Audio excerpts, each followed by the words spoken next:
What killed the dinosaurs? Number one! Were you thinking it? No, you said it. Hey everyone, Assassin here. Today I'm bringing you another in-depth gun build to help you get your next win in Warzone. In this series, we break down what makes a gun great and not so much.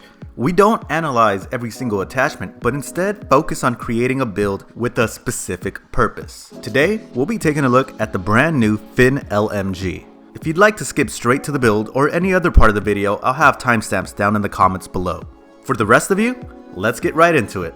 This gun is unique in its attachments, and depending on how you build it, it performs like 3 completely different guns. Although it's versatile in the way you can build it, no single build is good in all situations. Each one has its own pros and cons. Today, we'll be taking a look at making a mid to long range Goliath. Getting into the pros, this gun has amazing recoil, if not the best.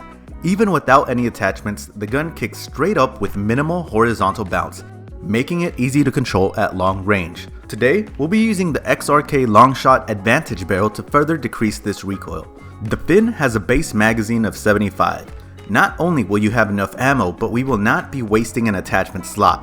One negative is that this will give us a slow reload speed, about 5 seconds for a tactical reload and about 7 seconds for an empty reload. In terms of ADS speed, the Fin is actually the 3rd fastest LMG, beating out the Bruin and PKM. With that said, we'll be making this LMG even faster by using the TAC laser and no stock attachments. As for movement speed, it's actually on par with some of the assault rifles in the game.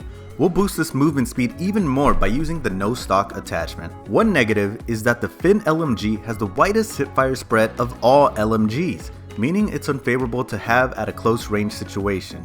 The no stock attachment will tighten up the spread a bit, but it's still not enough to make it a viable hip firing weapon.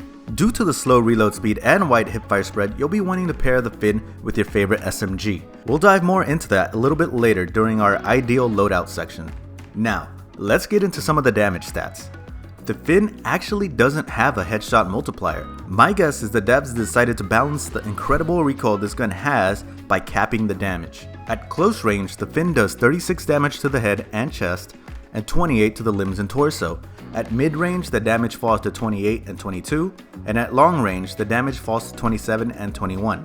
We can use these numbers to determine how many shots it takes to kill an opponent. In Warzone, a player with 3 shields has a total of 250 health. This means at close range, you'll need a minimum of 7 shots to the chest or head to kill, or up to 9 if you mix in hits to the torso and limbs. At mid-range, you'll need between 9 to 12 shots, and at long range, you'll need about 10 to 12 shots to kill. The damage drop-off points for the Fin with no attachments are as follows: 0 to 30 meters, 30 meters to 44.5 meters, and 44.5 meters and beyond. We will be extending these damage drop-off points by adding the Longshot barrel and the monolithic suppressor, allowing us to dominate any long-range engagements, minus those against the sniper rifle. As for the fire rate and DPS, the Fin with the base version of the barrel shoots off 640 rounds per minute, which translates into having a DPS value of 396, which actually puts it in dead last of all LMGs, all assault rifles, and all SMGs. But as you know, DPS isn't everything. Back when the Growl reigned supreme, it wasn't the most overused weapon for its DPS, but controllability at range, which is valued more in Warzone than in any other game, and the Fin definitely brings you that. To recap, we'll be using the XRK Longshot Advantage barrel for added recoil control, extended damage range, and faster bullet velocity. We'll be adding the monolithic suppressor for extended damage range as well as sound suppression. This will help us stay off the enemy's radar. Third, we'll be adding the TAC laser to make up for the slow ADS, as well as adding aiming stability to help with your first shot accuracy. The fourth attachment will be the no stock attachment, to help with slow ADS speed, movement speed, and tighten up that wide hipfire spread. For the last attachment, I'll be adding the VLK 3.0 optic. Now, getting into the loadouts, I actually employ 2 different loadout strategies dependent on if I'm playing solos or playing squads. Starting with the squad strategy, we'll be employing the typical 2 loadout strategy, starting with the Fin and your favorite SMG. In my case, I'll be using the MP5. Along with the overkill, I'll be using EOD and Amped. Amped being an ideal choice here since you'll be switching to your SMG a lot. As for the lethal, we'll be using a C4 in order to combat any vehicles, and the heartbeat sensor to detect enemies. If your team already has someone running a heartbeat sensor, you can switch to stuns, stims, or smoke grenades, depending on your role for the squad. The second loadout you'll pick up is one with an AR and pistol combo where both guns have fully loaded. This is in order to restock your ammo.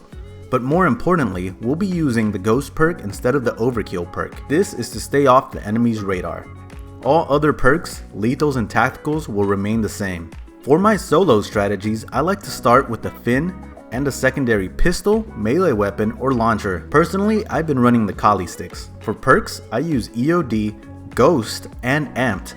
I choose Ghost first because staying invisible to the enemy radar is far more valuable in solos, so you'll be able to get a lot of sneaky kills early on. For the lethal, we'll be using the C4, and if you're playing solos, you need to run the heartbeat. The information you get from it is too valuable not to. For the second loadout, we'll be grabbing our favorite SMG as the primary and a secondary pistol with fully loaded, and all the other same perks, lethals, and tacticals of the previous loadout. As for my personal opinion of the gun, the Fin is a laser beam and I really enjoyed testing it out and using it. I did feel at times I would have fared better with a Kilo or a PKM in certain situations, however I never felt like I was at a disadvantage or playing with a handicap.